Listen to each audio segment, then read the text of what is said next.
नमस्कार, आप देख रहे हैं न्यूज 24। मैं हूं विपनेश माथुर और गुजरात में मिनी इलेक्शन है, यही है आज की बड़ी खबर। 10 बजे की बुलेटिन की शुरुआत इसी खबर से कर रहे हैं और बड़ी खबर आपकी टीवी स्क्रीन पर। गुजरात नगर निकाय चुनाव में 6 महानगरों की 575 सीटों पर वोटों की गिनती जारी है। बीजेपी और कांग्रेस में रहेगा मुख्य मुकाबला। आम आदमी पार्टी और एआईएम भी चुनावी मैदान में है और 6 महानगरों अहमदाबाद, सूरत, वडोदरा, जामनगर, भावनगर और राजकोट के नतीजे आज सामने आ रहे हैं। कोरोना महामारी के बीच हुए 6 निगमों के चुनाव में 42.21% मतदान दर्ज किया गया था। इन चुनावों में मुख्य मुकाबला बीजेपी और कांग्रेस के बीच में है। बीजेपी का पिछले कई कार्यकाल से इन 6 नगर निगमों पर शासन रहा है, लेकिन इस बार की तस्वीर क्या कहती है वो देखना दिलचस्प रहेगा। टैली पर भी आप नजर डालिए। न्यूज 24 अब तक जो काउंटिंग हुई है उसका अपडेट सीधे आप तक पहुंचा रहा है। बीजेपी आगे है। गुजरात के जामनगर में नगर निगम चुनाव होने के बाद आज उसकी मत गिनती शुरू हो चुकी है। आप देख सकते हैं कि यहाँ पे जो ओसवाल सेंटर है, जो कि हरिया कॉलेज से भी जाना जाता है, यहाँ पे चुस्त पुलिस बंदोबस्त रखा गया है। आने वाले सभी जो कैंडिडेट्स है उसको और उसके जो गिनती करने वाले उसको यहाँ पे चेक किया जाता है। कोरोना की वजह से तंत्र ने यहाँ पे इंतजाम किए हैं, सैनिटाइज किया जा रहा है लोगों को। उसके टेम्परेचर जो है उसका टेम्परेचर भी यहाँ पे मापा जा रहा है। तंत्र कोई भी गलती करने की तैयारी में शुरू में नहीं है। जहाँ तक हो सके वहाँ तक कोरोना का संक्रमण कम हो, ऐसा भी यहाँ पे बंदोबस्त किया गया है। 16 वोट के लिए 64 जो कैंडिडेट है उसका आज भावी यहाँ पे डिसाइड होगा कि कौन जीता और कौन हारा। जगत रावल, न्यूज 24, जामनगर।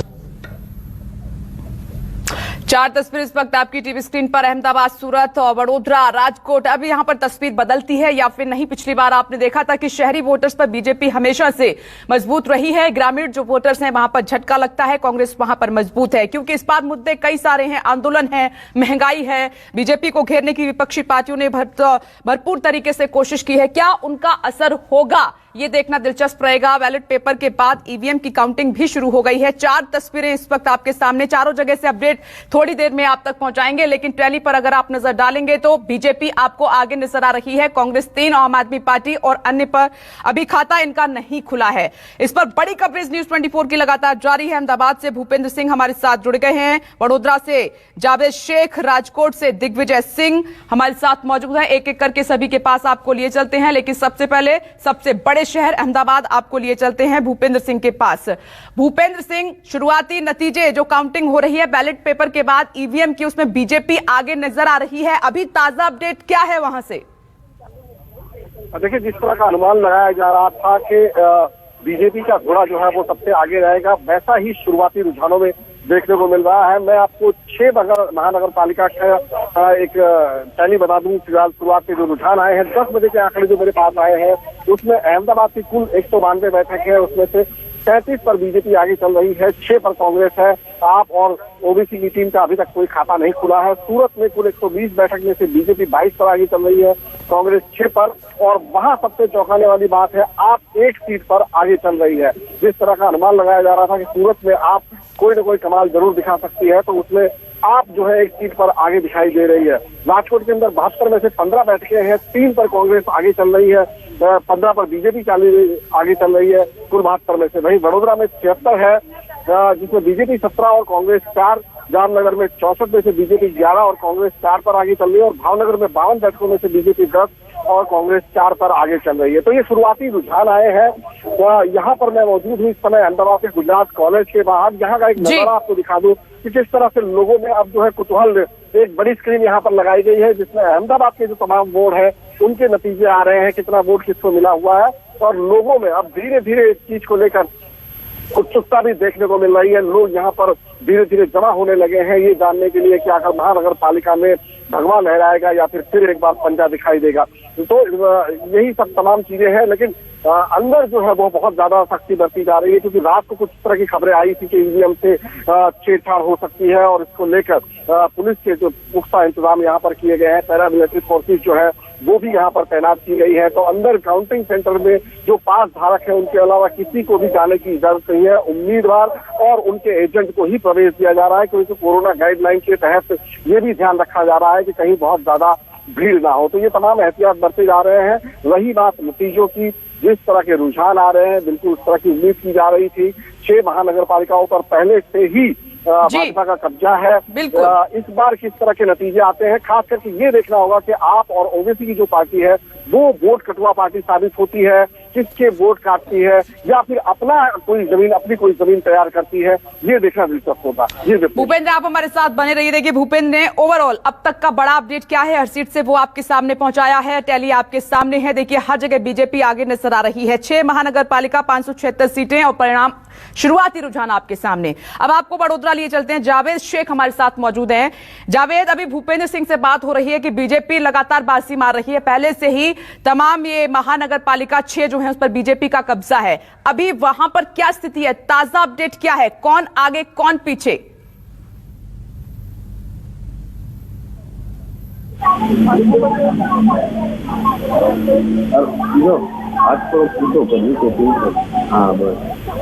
जावेद शेख, अगर मेरी आवाज आप तक पहुंच रही है तो बताइए वहां से क्या अपडेट है काउंटिंग को लेकर। आप काउंटिंग सेंटर के बाहर मौजूद हैं। बीजेपी साफ तौर पे आगे दिखाई दे रही है। जिस तरह के अभी शुरुआती रुझान आ रहे हैं, बीजेपी अपनी तमाम सीटों पे, ज्यादातर सीटों पे जहां तक उम्मीद थी वहां पे आगे दिखाई दे रही है। कांग्रेस कुछ सीटों पे अपनी गेंद कर रही है, लेकिन ये शुरुआती रुझान ऐसे बीजेपी का जो मिशन था, मिशन 76, उसको पूरा करने के लिए उन्होंने बहुत पुरजोर में अपना प्रचार किया था और उसी के तहत वो आगे बढ़ती दिखाई दे रही है। लेकिन कुछ सीटों पे कांग्रेस गेन कर रही है, जिसकी वजह से वो मिशन पूरा होने में उनको रोक लग सकती है। ठीक है, आप बने रहिए जावेद शेख। देखिए जावेद शेख वहां से अपडेट दे रहे हैं। अहमदाबाद में बीजेपी आगे, वडोदरा में बीजेपी आगे, कांग्रेस पीछे है। अन्य पार्टियों का भी खाता नहीं खुला है। राजकोट आपको लिए चलते हैं। दिग्विजय सिंह इस वक्त हमारे साथ मौजूद है। दिग्विजय, आप बताइए जल्दी से अब तक का काउंटिंग को लेकर अपडेट क्या है?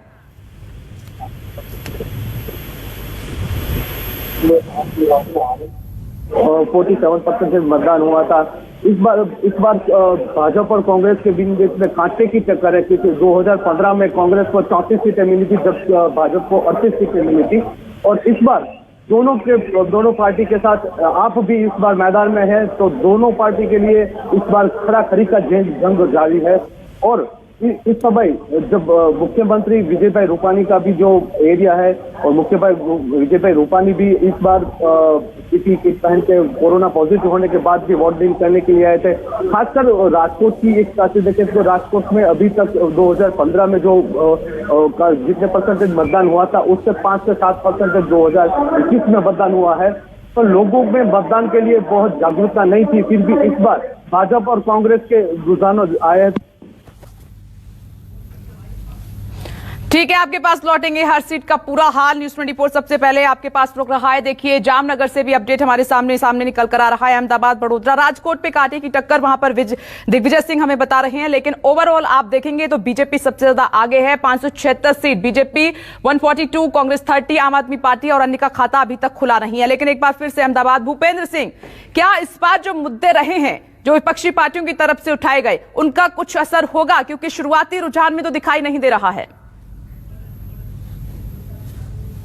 जरूर चल रही थी यहाँ पर, हालांकि वो केंद्रीय सरकार का मुद्दा है, लेकिन पेट्रोल के बढ़ते दाम जो है वो लगातार लोगों को इफेक्ट कर रहे थे। उसके बावजूद ये चर्चा जरूर हो रही थी कि विपक्ष इस मुद्दे को उठाने में कहीं न कहीं विफल दिखाई दे रहा है। उसके अलावा तमाम यहाँ पर जो मुद्दे हैं, जो बुनियादी सुविधाएं हैं, जिसको लेकर महानगर पालिका के चुनाव होते हैं, चाहे वो सड़क हो, स्वच्छता हो, लाइट, पानी, बिजली, ऐसी तमाम सुविधाओं को लेकर, खास करके सड़क के मुद्दे को लेकर कई बार ऐसा देखा गया कि कुछ न कुछ चीजें, आवाज जो है बुलंद होती हुई दिखाई दी। लेकिन इसके बावजूद जिस प्रकार का विरोध होना चाहिए या जिस प्रकार की एक तरह से प्रतिनिधित्व होना चाहिए, ऐसा कुछ दिखाई नहीं दिया। तो कांग्रेस कितनी जनता के पास पहुंची है इन तमाम मुद्दे को लेकर, ये फिलहाल कहना मुश्किल है। लेकिन क्योंकि शहरी मतदाताओं की अगर मैं बात करूं तो उनका बहुत पहले से ही बीजेपी की ओर रुझान जो है रहा है, उनका झुकाव बीजेपी की ओर दिखता रहा है। और यही वजह है कि पिछली बार जब चुनाव हुए थे तब भी बीजेपी जो है 6 महानगर पालिका सत्ता पर काबिज रही थी, और इस बार भी उम्मीद इसी तरह से की जा रही थी। रही बात प्रचार की, दोनों पार्टियों ने अपनी ताकत झोंकी, लेकिन बीजेपी ने जिस तरह से अपनी ताकत झोंकी है वो कहीं न कहीं प्रचार में भी कांग्रेस से आगे दिखाई दे रही थी। बड़े बड़े रोड शो, बड़ी बड़ी गैदरिंग, लोगों के घरों में जो कांटेक्ट करना हुआ, डोर टू डोर कैंपेनिंग हो, तमाम जगहों पर बीजेपी ने अपना पूरा दमखम लगा दिया था। बड़े बड़े नेता उतरे थे मैदान में। केंद्रीय मंत्री जो स्मृति ईरानी है वो भी यहाँ पर प्रचार पर आई थी। वहीं कांग्रेस की ऐसी बात करें तो कोई जो सेंट्रल लीडर है वो यहाँ पर प्रचार में नहीं दिखाई दिया। दूसरी दो मुख्य बातें जो है जिसमें आप पार्टी और AIMIM है, उसमें ओवैसी खुद यहाँ अहमदाबाद पहुंचे थे प्रचार के लिए और वहां आप पार्टी की ओर से मनीष सिसोदिया ने अहमदाबाद और सूरत में रोड शो किया था। तो इन तमाम चीजों का कितना असर हो पाता है ये 1 बजे के बाद में जो है स्पष्ट हो पाएगी। लेकिन फिलहाल बीजेपी का घोड़ा जो है वो कहीं ना कहीं पूरी रेस में आगे दौड़ता हुआ दिखाई दे रहा है। लेकिन जो मुद्दे हैं जो उनको लेकर कहीं ना कहीं दबी आवाज में शिकायतें होती हैं, उसका प्रभाव कितना इस वोटिंग पर पड़ा हुआ है और कितना जो है वो देखने को मिलता है चुनाव के नतीजों में, वो फिलहाल 1 बजे के बाद ही स्पष्ट हो पाएगा। जी 1 बजे के बाद ही तस्वीर पूरी तरह से साफ हो पाएगी, इसके लिए हमें थोड़ा सा इंतजार करना होगा। जावेद शेख, हमने देखा था कि मुद्दे बड़े हैं इस बार, लेकिन अगर हम इन चुनावों की बात करें मिनी इलेक्शन की, तो इसमें साफ सफाई, सड़क, नाली, पानी, बिजली, ये सब देखा जाता है। कहते हैं कि बाकी जो बड़े मुद्दे हैं, चाहे वो पेट्रोल डीजल हो या फिर किसान आंदोलन हो, क्योंकि यहां पर जनता उन मुद्दों को देखती है कि इन छोटी छोटी जो बातें हैं, जो वादे हैं, ये पूरे हुए हैं या नहीं, इनको ध्यान में रखते हुए वोटिंग की गई। इसका असर कितना है इस बार वहां?